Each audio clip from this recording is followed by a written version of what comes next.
คือแบบบ่เห็นไผบ่มีพ่อบ่เห็นพ่อบ่เห็นแม่บัดฮะคิดถอยเลยมันบ่เห็นพ่อเป็นบ่เห็นแม่ก็อยู่คนเดียวต่อไปเพิ่นไปใส่เบิดก่อนเนาะทางบ่าวยังบ่ทันฮู้จำได้แม่เสียแล้วบ่โดยฉันพ่อไปเอาเมียใหม่โอ้พ่อไปเอาเมียใหม่ต้องบอกบอกอืมเนาะก็คืออันผู้เป็นแม่นี่เสียได้จักปีแล้วจ้ะตั้งแต่น้อง5 ปีอ๋อตั้งแต่น้อยพุ่นตอนนี้กินน้องจักปีแล้ว15 ปีแล้ว5 ปี10 ปี10 ปีเนาะอยู่แบบลำพังแบบนี้มาโดยตลอดทีเนาะอืมเคยคิดท้ออยู่บ่เนาะเวลาเขากลับมาใหม่ๆแบบเมื่อยบ่เห็นแนมหาไผก็บ่เห็นแนมหาพี่น้องก็บ่เห็นแนมหาพ่อก็บ่เห็นหาแม่ก็บ่เห็นอีกเคยคิดอยู่บ่เคยคิดน้องก็ท่อบ่เห็นไผแนมหาไผก็บ่เห็นหาพี่น้องก็บ่เห็นจักสิพึ่งพาผู้ใดติคิดอันนี้คือเว้าเรื่องครอบครัวเจ้าของนะพี่น้องเนาะ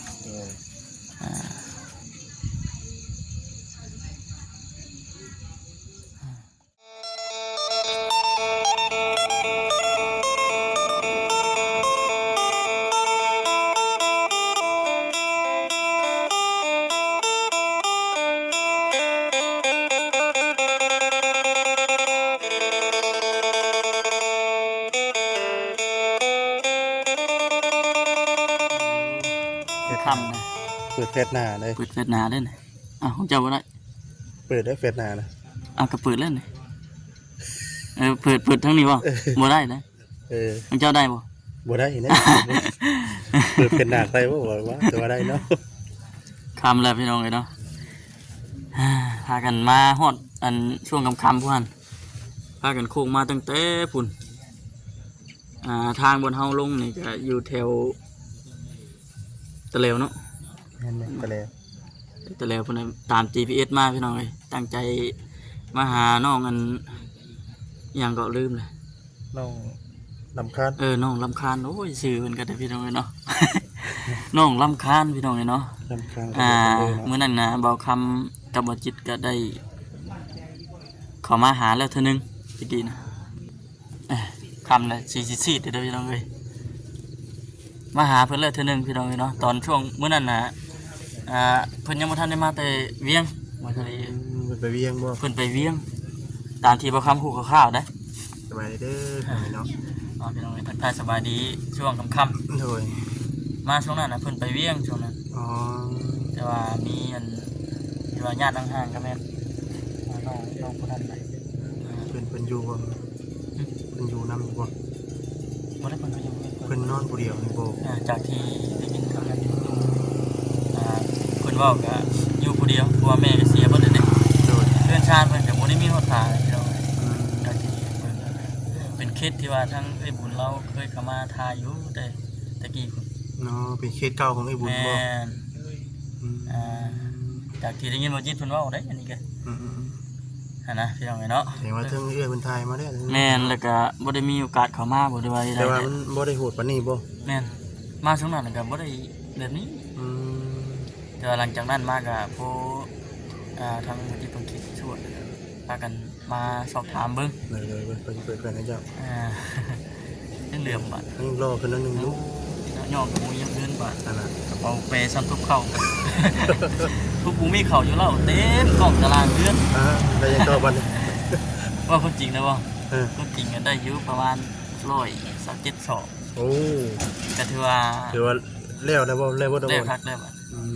แต่ว่าอยาก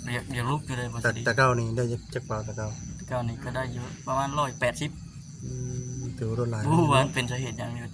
ถือว่าเป็นน้ำเข่ามันถึกภาคอยู่ว่าถึกอยู่มันตายดอกเหล้านี่แหละเพราะงั้นก็ยังก็เรือเป็นน้ำมันบ่ค้ำใส่ข้าวพิษดีบ่ว่าจังทำงานนี้แต่ก็บ่เคยใส่ของงานเทื่อลองใส่ปีแรกบ่ได้ลงแล้วบ่จะลงกระปุกลงกระปุกเลยโอ้ยไก่ไปซับมันกระสอบพี่น้องไปเปลี่ยนกระสอบบัดเท่านี้เนาะเป็นเหล้าบ่ได้เขียนชื่อไว้บ่ตัวเขียนชื่อน่ะเฮามันขาดตัวเขียนชื่อถึกไก่ซับซะไก่ซับไก่ตอดไปเปลี่ยนกระสอบมันปกบัดนี้ นั่นแหละพี่น้องก็ถือว่าเป็นบทเรียน เหมือนว่าบ่เคยเห็นหน้าได้เห็นเขาว่า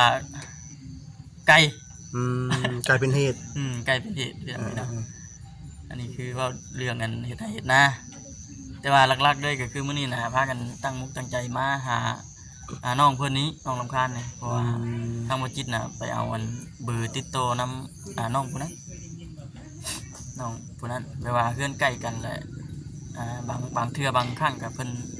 ไปนอนอยู่เพื่อนหมู่กันนะก็เลยเอาเบอร์ติดต่อนำน้องเพิ่นโดยและพอดีน้องเพิ่นว่าเป็นไงก็พอดีสิกลับมาบ้านเลยนะพอดีสิกลับมา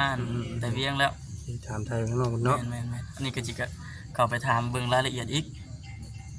บางสิ่งบางอย่างบางคำเขาก็เว้าบ่ถูกเด้เนาะแม่นว่าคือว่าบอกไปก่อนกับบ่ถูกเนาะในจ้างเพิ่นบ่ให้เงินในคำแนวเป็นจังได๋อยู่พี่น้องเนาะโดย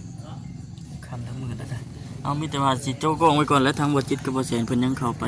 อบรมอยู่พี่น้องเนาะมีแต่ว่ารอบนี้ก็เบาคำบ่สลีสิพากันเข้าไปถามไทยเบิ่งพี่น้องเนาะช่วงค่ำบัดนี้พี่น้องเนาะค่ำมืดแล้วบัดนี้กล้องบ่ค่ำแฮงบ่เห็นซับตรงไหนบ่แสนตาแดงขี้บ่จังเนาะโอ้ยเสียแล้วโคชิวจ้ะโคมาอยู่บ่บ่ได้มาเลยมื้อนี้โคมันบ่ได้มาเช้าก็ติดรถมาอยู่สบายดีเด้อเนาะสบายดีมื้อนี้มา4คนมื้อนี้แม่พากันลงกำลงแดนน่ะดิเนาะพาข่อยบ่อนข่อยขอบใจเจ้าหลายๆเลยที่พาข่อยไปหาเพื่อนไปอยู่กันลงลิงกันเลยเพื่อนเก่าที่ว่าเก่าที่บ่ได้พ้อกันห่างหาย10กว่าปีบ่ได้พ้อกัน10กว่าปีแล้วคิดถึงแฮงดีกว่าก็ได้ได้กอดได้หอมแก้มอยู่บ่เพื่อนว่าซะดีพี่น้องเนาะเก่าเลยเนาะไปเอาเด็กเราไปถามไทยทั้งน้องเพิ่นก่อนน้องอีหยังก็เพิ่นชื่อจังได๋พุ่นได้ไปนั่งอยู่เตียงก็ได้น้องคือมืดตื้อๆแท้น้องบ่ได้ยินมีดอกไฟบ่ดอกไฟเราทำฮะขาดแล้วมันขาดบ่นั่งอยู่เตียงนี่แหละอันนี้เพื่อนไผสนองเพื่อนเอื้อยเอาสบายดีเด้อน้องเด้อก็มาฮอดตอนค่ำกันลุยตอนค่ำเลยพี่น้องเนาะเดี๋ยวน้องเด้อเนาะน้องมันก็ลำคาญกระบอกกันเด้อพี่น้องเนาะติดเดียวเนาะน้องมันสิเหลื่อมตายบัดนี้นะว่าได้น้องเด้อขออนุญาตในอันนี้จ้ะโจนี่ไปไอ้นี่น้องลำคาญอยู่ผู้เดียวบ่เนาะโดยอยู่คนเดียวเจ้าใส่อยู่ผู้เดียวมาฮอดมาถึงแล้วก็ถามไทยเด้อเลยเนาะเอาเรื่องเอาได้พี่น้องมันก็มืดแล้วแม่นบ่คำถามบ่คำแต่ว่าอยู่จักปีก็อยู่ไสอยู่นี่ก่อนสิไปเฮ็ดเวียกนะเวียกอยู่เวียงนั่นคือว่าได้ยินข่าวว่าจะไปเฮ็ดเวียกอยู่เวียงบ่เพราะว่าบ้ามามื้อนั้นเนี่ยถามคนแถวใกล้นี่แหละนี่น้องไปได้4 เดือนไปเฮ็ดเวียกได้4 เดือนเป็นจังได๋คือได้ตัดสินใจไปเฮ็ดเวียกงานอยู่เวียงบ่น้องก็มาสิเฮ็ดเรือนนี้แต่ว่ามันบ่มีเงินมีความคิดว่าอยากไปหาเงินได้มาต่อเติมเพื่อนสิแต่ว่าเพื่อนหลังนี่นะโมเมนต์เพื่อนน้องเพื่อนได้พี่น้องเลยเนาะเป็นเพื่อนของเอื้อยน้องเนาะเอื้อยแท้ๆนี่บ่เอื้อยลูกนาบ่าวแต่ว่าปัจจุบันนี่นะบ่ได้มีใครอยู่นี่บ่มีใครอยู่น้องอยู่คนเดียวอาศัยนอนผู้เดียวเลยบ่ญาติบ่น้องกระทั่งคืนมีเงินประตูปิดอยู่บ่มีล็อกเอาไว้แล้วก็ยืนคนใดรุ่งแล้วก็มันล็อกไว้เป็นงานยิ่งเนาะไปเฮ็ดงานได้4 เดือนแต่ว่าเป็นได้คือว่าได้ตัดสินใจกลับมาคือเก่าบัดนี้เขาบ่ให้เงินเดือนในระยะ4 เดือนน่ะมันบ่ได้เงินตอนน้องสิมาเนี่ยน้องได้2 ล้านตอนสิมานี่บ่โ ตอนสิมานี่ได้2 ล้าน โดย ไปเฮ็ดเวียกยังอีกล่ะ งานบ้าน งานบ้าน โดย ไปเฮ็ดเวียกบ้านเนาะ ไปได้ก็นี่นะไปมีหมู่บ่อยู่อันนี้ใด อยู่เรือนน้องอยู่หันอยู่คนเดียว แต่หมูสองให้ หมู่โชคให้หมู่หาให้ โดย อืมแล้วแม่นไปผู้เดียวเลย โดยหมูผู้สองให้น่ะอยู่เวียงเลยแล้ว อืม แล้วน้องหันได้ลงคนเดียว ตอนแรกว่าสิไปกับหมู่ ทางเป็นเนาะไปเฮ็ดงานแต่ว่าเฮาก็บ่ได้คิดซะเนาะบ่ได้คิดจักดีแล้วว่าสิเป็นแบบนี้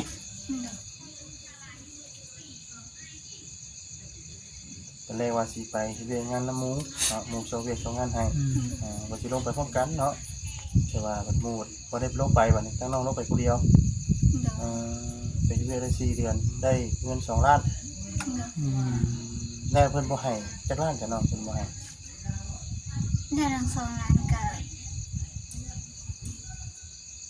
สามยัง 4 ล้านบ่6 ล้านเลย โดย6 ล้านค่ะ อ๋อ ล้านเนาะนี่ละ2 ล้านน้อยเนาะ ถือว่าบ่เคยพ่อก็ได้พ่อเนาะแบบนี้เนาะเคยได้ยินอยู่บ่หมู่ครูไปก็แบบเคยได้ยินอยู่ เคยได้ยินอยู่ บ่คิดว่าสิเป็น บ่ได้คิดว่ามันสิ บ่ได้คิดว่าสิถึกเจ้าของอะไร ในเวลานั้นมันเป็นได้บัดนี้ผมคิดเจ้า ก็ยังเมื่อแล้วแหละ เออ อยู่ไปก็บ่มีเงินก็สิอยู่เฮ็ดหยัง อยู่ไปก็แบบค่าห้องค่าหยังได้ อยู่กับเขา อยู่กับเขากินกับเขา โดย อืม กินอยู่กินยาน้ำเพิ่นเบิด โดย เอาถือว่าถามเรื่องไปเฮ็ดเวียกเฮ็ดงานตัวนี้เนาะ โดย แต่ว่าไปได้บัดนี้เฮากลับมาล่ะคือแบบบ่เห็นไผบ่มีพ่อบ่เห็นพ่อบ่เห็นแม่บัด ก็คิดท้อเลยว่าบ่เห็นพ่อเป็นบ่เห็นแม่ก็อยู่คนเดียวต่อไป เพิ่นไปใส่เบิดก่อนเนาะทางบ่าวยังบ่ทันฮู้จำได้ แม่เสียแล้ว บ่ โดยชนพ่อไปเอาเมียใหม่ โอ้ พ่อไปเอาเมียใหม่ พ่อนี่เพิ่นไปเอาเมียใหม่สร้างครอบครัวใหม่ โดย แต่ว่าได้ติดต่อหาอยู่บ่ บ่มี อยู่ไผอยู่ลาวเลย โดย ฮู้บ่ว่าเพิ่นเอาอยู่บ้านได้ ยังบ่ฮู้ว่าภาษาลาวเขาเอิ้นว่าใดแต่ว่าภาษาลาวเทิงเขาเอิ้นว่าดงมะยาง ดงหมึกยางเอาแล้วบักนี่ดงหมึกยาง บ้านดงหมอกจาง มวยทางเขามือนี่จักบ่สลีดงหมึกยาง แล้วทางพ่อมันไม่ได้ติดต่อมาหาทางน้องบอก บอก อืม เนาะ ก็คืออันผู้เป็นแม่นี่เสียได้จักปีแล้วจ้ะ ตั้งแต่น้อง5 ปี อ๋อตั้งแต่น้อยพุ่น ตอนนี้ที่น้องจะปีได้ 15 ปีแล้ว 5 ปี 6 ปี10 ปีเนาะ 10 ปีพุ่นแล้ว ปีเนาะ อยู่แบบลำพังแบบนี้มาโดยตลอดทีเนาะอืม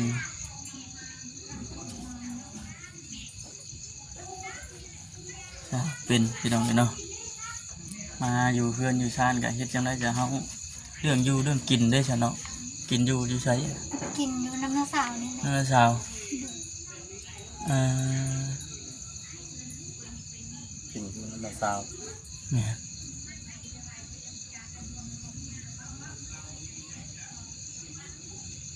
เป็นพี่น้องเดี๋ยวจังหน่อยสิพาทางอันพ่อแม่พี่น้องสิไปเลาะเบิ่งเฮือนเพิ่นเพราะว่ามาเมื่อนั้นน่ะมันถึกช่วงที่ว่าน้องเพิ่นกำลังสิได้ยินข่าวว่าน้องเพิ่นสิกลับหั้นนะคือบ่คำ มาแต่เฮ็ดเวียกได้จังมื้อแล้วจ้ะเนาะ ได้3-4 มื้อแล้ว 3-4 มื้อแล้ว คือแบบใดเขาตั้งใจมาเนี่ยแบบเขาสิอยู่แบบสิเลยบ่หรือว่ายังสิ ก็ยู่ ชอบหาเวียกเฮ็ดอีก ก็ว่าสิไปอยู่ ยังสิไปอีกอยู่ไปเฮ็ดบ่ได้อีกปะ หางานไหม อยู่เวียงอีก อยู่เวียงอีก เออ คือว่าทั้งน้องเพิ่นนี่เก่งนะ อ่า 15 ปีไปเฮ็ดเวียกอยู่เวียงจันทน์ได้ 15 ปีลุย เวียกเนาะ ผู้เดียว เลย คือว่าเก่งนะพี่น้อง เว้าขออนุญาตแบบเอ้ยน้องน้ำเดียวกันได้ใช่ เขามีครอบครัวใหม่ มีครอบครัวใหม่เบิดแล้วจักคนก่อนเนาะ ได้3 คนได้2 คน 3 คนทางน้อง ทั้งเบิดมีพี่น้องจักคน ทั้งหมดก็คือถ้านับทั้งน้องก็6 คน 6 คน เจ้าเป็นผู้ลูกหลาน โดย มาเห็นเฮือนเห็นซ่านอะไรก็มันเป็นสภาพแบบนี้ก็ห่วยเนาะคือตะกี้เนี่ยก็มีผ้าทุกเจือบ่เฮือนเจ้าน่ะ มีแต่มางได้เฮ็ดใหม่ดิ มากแล้วเฮ็ดใหม่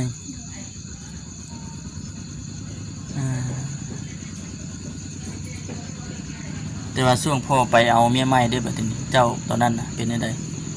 ก็อยู่น้ำนาสาวอยู่กันหลังนั้น คุณบ่ภาคทางคุณบ่ โดย นั่นแหละมีแต่ว่าอดทนสู้ชนไปเลยน้องเลยเนาะ โดย จะเป็นกำลังใจให้อันนี้ก็เป็นเทือเลขด้วยพี่น้องเนาะเป็นเทือเลขตะกี้มีผู้คนเข้ามาพาคลิปเจ้าอยู่บ่เคยจะเทื่อก็ดีด้วยเนาะที่ว่าน้องเพิ่นยังเงินรู้จักอยู่พี่น้องเนาะ บ่ได้ญาติบ่น้องเดี๋ยว ย่าน ญาติ ยุสมบูรณ์ด้วยพี่น้องดอกพื้นดอกไผ่ก็บ่มีมีแต่ว่าระมัดระวังและใช้ชีวิตลำพังอยู่คนเดียวก็ได้กินหรือบ่เข้ามื้อนี้ ยังบ่ทัน ยังอยู่เคยคิดท้ออยู่บ่เนาะเวลาเขากลับมาใหม่ๆแบบเมื่อยบ่เห็นแนมหาไผก็บ่เห็นแนมหาพี่น้องก็บ่เห็นแนมหาพ่อก็บ่เห็นหาแม่ก็บ่เห็นอีกเคยคิดอยู่บ่ เคยคิดอย่างนี้น้องก็ท่อบ่เห็นไผแนมหาไผก็บ่เห็นหาพี่น้องก็บ่เห็น จักสิพึ่งพาผู้ใดติคิดอันนี้คือเว้าเรื่องครอบครัวเจ้าของนะพี่น้องโดย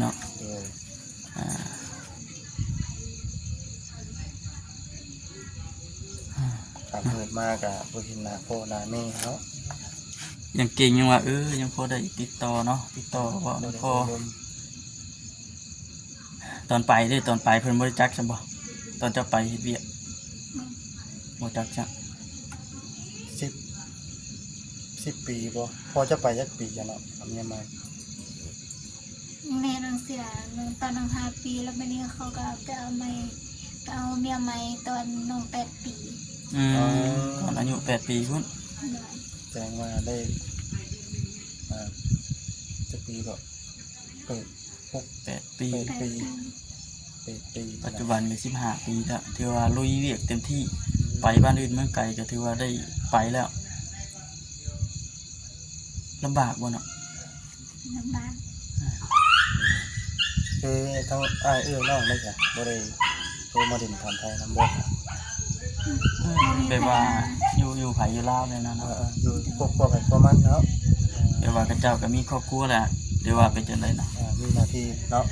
แต่ละครอบครัว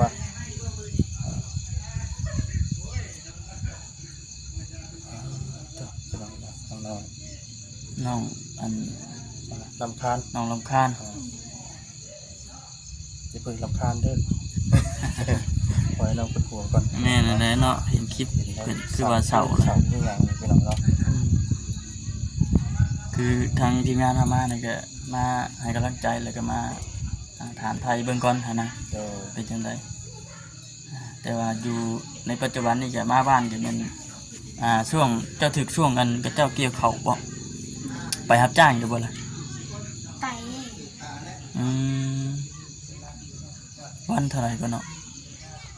ตอนดำนาหันวันเส้นเศร้า วันเซนเช้าช่วงดำนา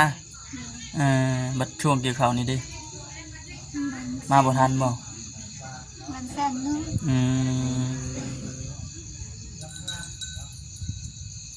สู่เบัดทุกทางเนาะแนวมันแบบสิอยู่รอดก็ว่าแม่น เดี๋ยว ได้เงินในช่วงนั้นมาแล้วเฮาสิเฮ็ดหยังก็บัด ในเฮ็ดเรือน อยากเฮ็ดเทือน บ่มีเงินนอน อันนี้ก็อาศัยเพิ่นครับ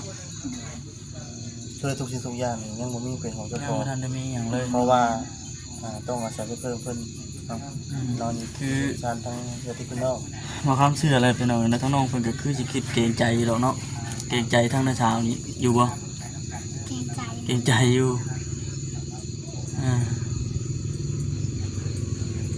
ดิ้นรนทั้งน้องมันก็ได้เพราะว่าอยากได้ป้าจ้ะป้ากิน ที่ว่าให้ทั้งน้องเพิ่นพาไปเบิ่ง มาเบิ่งเพื่อน เพื่อน ไปน้องไป อ่า เราเบิ่งเพื่อน อันนี้น่ะ เป็นเพื่อนของทาง น้องสาว น้องเพิ่น อันนี้บ่เนาะ เป็นเพื่อนของน้องแม่เลย อันนี้น่ะคือเพื่อนตั้งแต่กบข้าวพุ่นตั้งแต่พ่อกับแม่เจ้า เออ ผมเข้า นี่พี่น้องเนาะมาเห็นสภาพเพื่อนห้างอยู่หัว เป็นเพื่อนไม่มีคิดเห็นหน้าพ่อหน้าแม่เลยใจเนาะ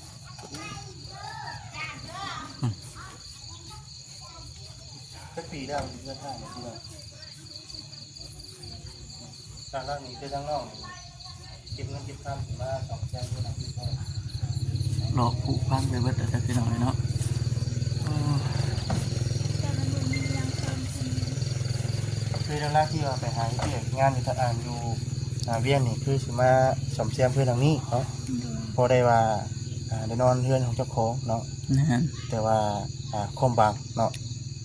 ทางนายจ้างเป็นบ่จ่ายเงินให้ แม่น แสดงว่ามัน3 เดือนที่ผ่านมาเฮ็ดงานฟรีซื่อเดือนแรกนี่เพิ่นให้บ่เดือนแรกเป็นจังได๋เนาะ แต่ว่าหมู่คู่ได้ใช่หมู่คู่ที่ว่าเพิ่นเฮ็ดงานนำเดียวกัน บ่น้องเฮ็ดเวียกให้น้องเฮ็ดคนเดียว อยู่ผู้เดียว อยู่ผู้เดียว แต่หมู่นี่อยู่ต่างหาก เด้อ อืม บ่ได้คิดจักได้เนาะบ่ได้คิดจักบาทหนึงว่าสิได้พ่อกับตัวเองแต่ว่าพอมันเกิดแล้วก็หวยตกใจขาดแล้วเนาะอืมหนาวได้เลยเนาะ เริ่มหนา เสื้อ ว แข แล้ว นยาวอยู่นา ฮะ เสื้อแขนยาวอยู่นา อยู่นะใช่ไหมเออ ก็เลยนอนผู้เดียวเนาะ แม่ แต่เพื่อนชื่อทางนอกเพิ่นนะนอนหลังนี้อยู่แล้วเนาะว่าใส่นอนหลอดไฟกับบ่มีย่ำ แบบอยู่แบบงุ้มๆเดือดทานะเนาะ นี่เป็นเพื่อนของน้องเพิ่นเนาะ แม่ เป็นโล่งเลยได้อพี่น้องเนาะแต่ว่ามีแอมยังไข่ได้ อ๋อแค่ว่าใส่ผ้าก็สิอยู่ในประมาณเท่าไหร่ฮอดบ่ซาวเพนฮอดบ่บ่ชลี ทางกระจาดก็พี่นี่นะครับนี่ คือตอนนี้แหละมันก็สีละลาวเดียวกันเลยแล้ว เออ จกอยู่บนเป็นอยู่วัน กินข้าวกับยังมื้อนี้ สอ เนาะ งสาม ยังบ่ได้ ยังบ่ทันได้กินซ้ำเป๊ะ16แผ่นว่า16แผ่น มีแต่ว่าเป็นกำลังใจให้ได้น้องเอ้ยเนาะสู้ๆมีแต่ว่ามื้อหน้ามื้อในเด้อมื้อหน้ามื้อในเพิ่นเนาะบ่ชลีเนาะ เดี๋ยว ได้ ทำมือตื่นตาแล้วเนาะ เข้ามาหาใหม่ มันก็เริ่มดึกแล้วพี่น้องเนาะเราไปนอนกินข้าวกินน้ำซ้ำปลาเนาะ แม่นั่นแหละ ให้มาอันไม่ให้บาง ดึกดื่นแล้วใช่ น้อง เนาะ ก็เริ่มสั่นตอกๆๆๆได้พี่น้อง หนาวบ่ หนาวเลย ก่อนสิกลับน้องเอ้ยเอา โดย พอได้ใส่ใจในบ้านโอเคน้องลาเป็นกำลังใจให้สู้ สบายดี เราสบายดีเนาะ ๆไปสบายสลี เนาะครับกับน้องๆเด้อ นี่พี่น้องเพื่อนชาติเป็นก็ได้คือสิประมาณนี้แหละแต่พี่น้องน้องจะดีไม่แห้งเด้อสบายดี